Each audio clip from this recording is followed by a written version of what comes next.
संविधान के भाग 1 में कहा गया है कि भारत राज्यों का क्या है, संघ है।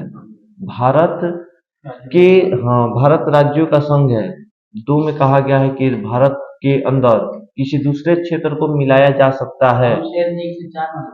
हाँ, तो अनुच्छेद 1 से 4 है तो 1 भी पड़ेगा, 2 भी पड़ेगा, 3 भी पड़ेगा, 4 भी पड़ेगा। तो 1 में कहा गया भारत राज्यों का संघ है, ठीक है ना।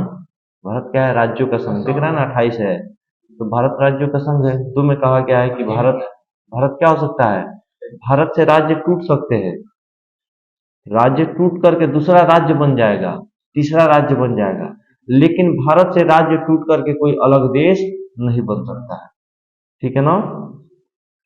भारत के अंदर दूसरे देश को अगर उसकी स्वेच्छा हो तो आकर के भारत के साथ मिल जाए, लेकिन अगर वो एक बार मिल गया भारत के अंदर तो वो दोबारा अलग नहीं हो सकता है।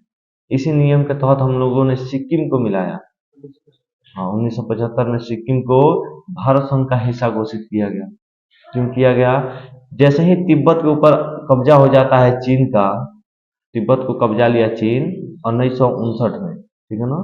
जैसे ही कब जाता है बस सिक्किम को लगा कि अब तो हम छोटे से देश हैं और हमें क्या कर लेगा, हमें चीन एक झटके में अपना लेगा, और हमारे पास उतनी सेना नहीं है कि हम चीन की सेना के साथ क्या कर पाए, युद्ध कर पाए। जिसके कारण से 1975 में सिक्किम ने कहा कि हम भारत के अंदर विलय करते हैं, हमारे ऊपर ज्यादा शासन नहीं चलेगा, हम 2 सालों के लिए क्या करेंगे, केवल भारत के अंदर रहना चाहते हैं। अगर 2 साल तक रहेंगे, अगर हमको भारत अच्छा लगेगा तो हम क्या करेंगे, भारत में हमेशा के लिए विलय हो जाएंगे। तो इसे भारत के अंदर विलय करा लिया गया 1975 में। और जैसे ही विलय हुआ तब सिक्किम विलय पत्र पे सिग्नेचर किया। बाद में उसे मालूम चला कि क्या है, भारत में तो हम मिल सकते हैं लेकिन अलग नहीं हो सकते, ठीक है ना। तो वो क्या हो गया, 1975 में भारत संघ का राज्य बन गया, ठीक है। तो ये राज्य पुनर्गठन आयोग और उसके कार्य थे, ठीक है ना। समय समय पे ये टूट फूट चलता रहता है, भाषा के आधार पे